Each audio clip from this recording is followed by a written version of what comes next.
Hello fellow Daydreamers, and welcome to my first monthly setup of 2024. I hope you're enjoying your well-deserved winter break and are, like me, highly motivated to start journaling in the new year again.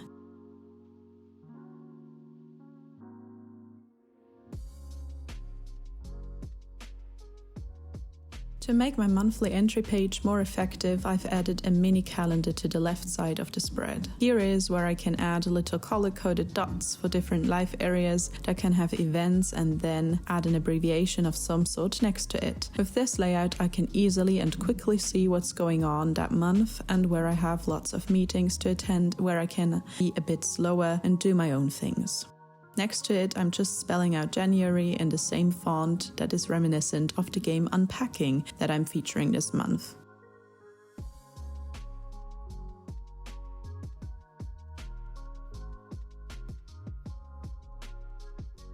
As you might already know, this year's journal is all about more conscious and slow living. I want to come in here to be reflective and really stop and think about my inner matters. One way to make this all more comfortable, or a rather wholesome experience for me, is through cute monthly themes that just give me a warm feeling and help me calm down. Simultaneously, I want to focus on drawing more. Whereas I did many multimedia collages and experimented with lots of Dutch doors in 2023, I'm trying to come back to a more basal approach to bullet journaling. One reason for that is the significantly smaller layout of this particular journal, and I also don't want to burn myself out in the long run. Drawing always was a therapeutic activity to me, and I really am aiming on building more on that skill again as well. So that's why you'll see more doodles and drawings this year and rather minimal other stationery use. Let me introduce you to my monthly theme for January. It's all about the game Unpacking. Unpacking is a casual, story-rich pixel graphics game developed by Witchbeam and published by Humble Games. It was released on Steam and Epic Games late in 2021. Ever since its release, I come back to it time and time again to unpack, organize, and clutter the different levels in the sweet and subtle story that the game offers. You accompany a woman from her childhood room, bunk bed and school bag, diary under the pillow, through her college days and well into her adult life. Some trinkets will follow you through the different life stages, other will wither and be worn, new ones get added through other people that you collide with in your story.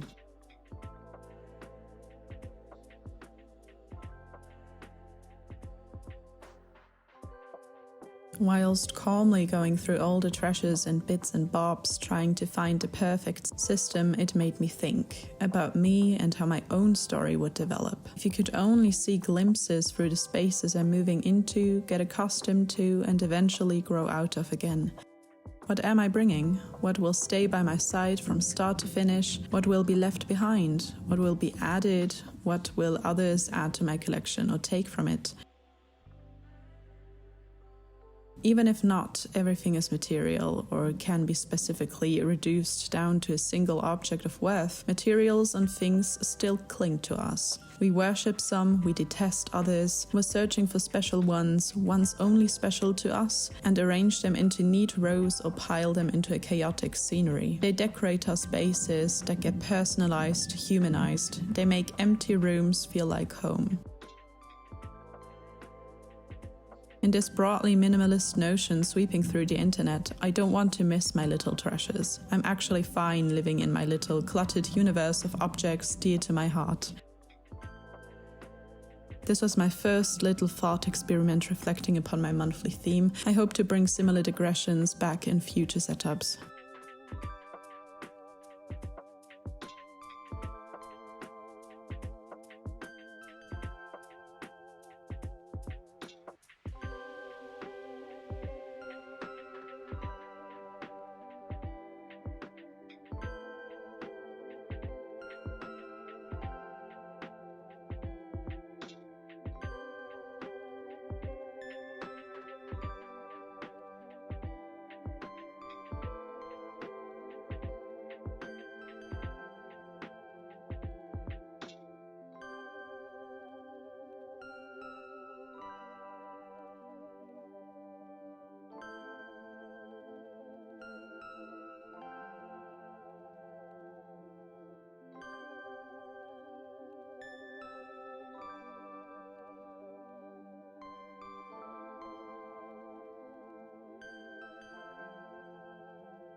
On the next spread is where I list out my goals and then more specific projects of this month. Those lists were quite nice to stay on top of things and really work with a clear direction before, so why try to fix a system that is not broken?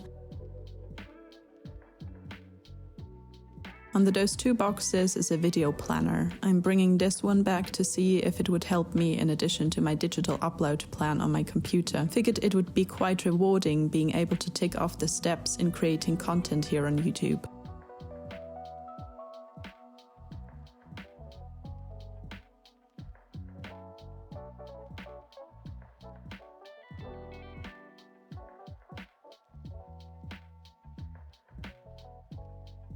The right side will stay pretty empty for now, just listing out sections from 1 to 3. Here is where I'll come back to throughout the month or at the end of January to journal down the main happenings or achievements that took place this month. And that should help me to reflect, be proud, or focus more on the positive things that I managed to do.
This spread is going to hold my habits.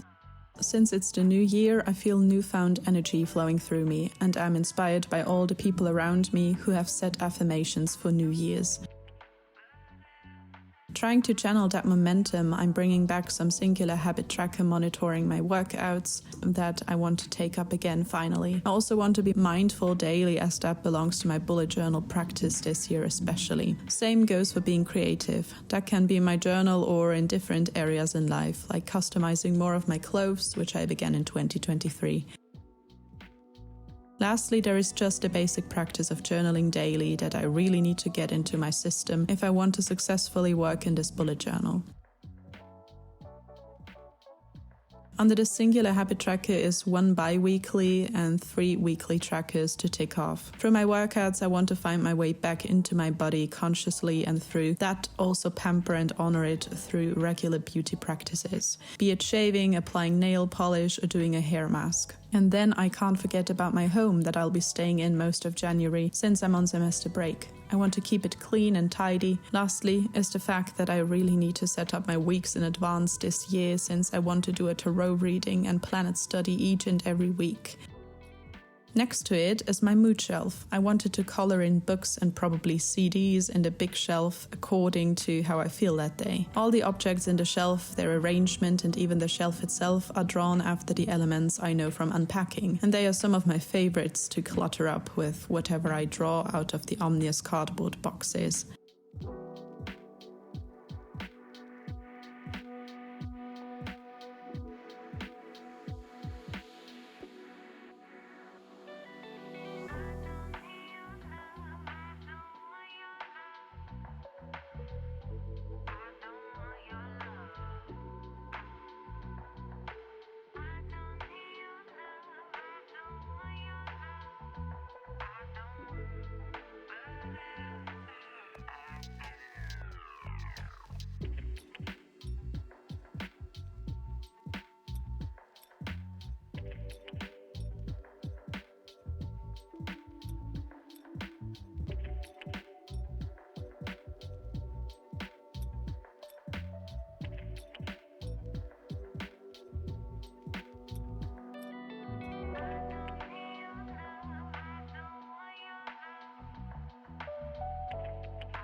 The last spread in this regular setup portion of the video is my first weekly overview. I chose a straightforward horizontal layout and divided the 7 spaces into 2 parts. The first one can hold more details about events that day, the latter will show me the main priorities that day. More detailed to-do lists don't need to be in this journal since I'm using the phone app Todoist to plan out my life in addition to my bullet journal anyway.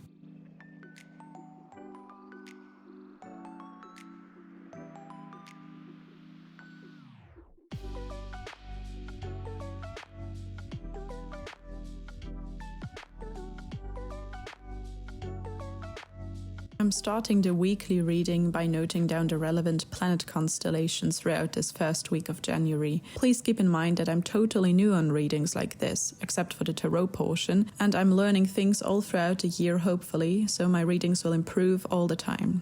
On Monday, there is a square for Venus and Saturn, making me suspicious towards the future. It's a kind of slow start to the new year, not diving in head first. On Tuesday, Mercury becomes direct again, so it's no longer in retrograde. Apparently, there is what some astrologers call a shadow period in the couple weeks after that one turns direct again, so that I don't really rush yet, but rather plan for things to get moving again. It's not an abrupt change forward. Lastly, Mars moves into the sign of Capricorn on Thursday, so the planet of energy and drive gets a more reliable, stable tint. There is a danger of getting overambitious then. In addition to those aspects, I made a separate section for the moon and the signs it moves through. It's starting out in Virgo, a stable earth sign, moving through Libra, a social air sign, and goes into Scorpio for the weekend, the deep water sign. So there is an overall very stagnant, controlling feel hanging over this week with the Virgo moon, the Saturn square, and later on the Capricorn Mars. A lot of earth happening and tinting other things, grounding them in a way. There's a short break in the middle of the week with the Libra moon, although that one could make me indecisive and make me stagnant once again. For my monthly tarot reading, I want to use my first ever set of angel tarot cards. Those are framed in a rather positive way, which will comfort me just right. For January, I drew the 6 of Wands, so this is a fire card. The number 6 here stands for the past, present and future being conscious and important all at the same time. Big picture thinking. The card itself shows, in my opinion, a war hero on horseback successfully returning from battle. There are good news coming, potential public praise as well. I've made good decisions and can now earn what I've planted. Sounds like a good start to the year.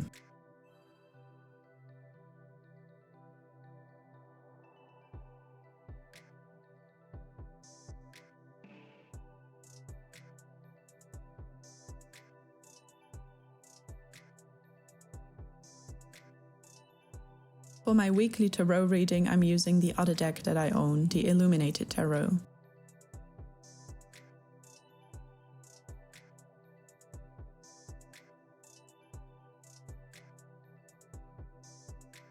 I drew 3 cards, the Queen of Pentacles, the Emperor, and the 4 of Wands, so earth energy is combined with fire. The Queen of Pentacles is a motherly figure for all things material, factual, concrete, earthly matters. She stands for safety and prosperity as well as pleasure. She's rational, smart, and reliable in her doing, which gave me the feel of a Capricorn. The Emperor, being a big arcana, portrays with its number 4 the stage of influence from external figures like parents or mentors. He's the dominant and powerful father figure, giving structure and leading to success, overall very Aries-like. Lastly, the 4 of Wands is granting me stability but also in a way paralysis. The number 4 is associated with having achieved a partial goal. It's a peaceful time being in control. All in all, there is a lot of stability and control showing up for this week that might turn into paralysis if I'm not careful, but on the other side of the Capricorn energies could lead to overambition. So I need to find a middle ground in this under control bubble I've got going on.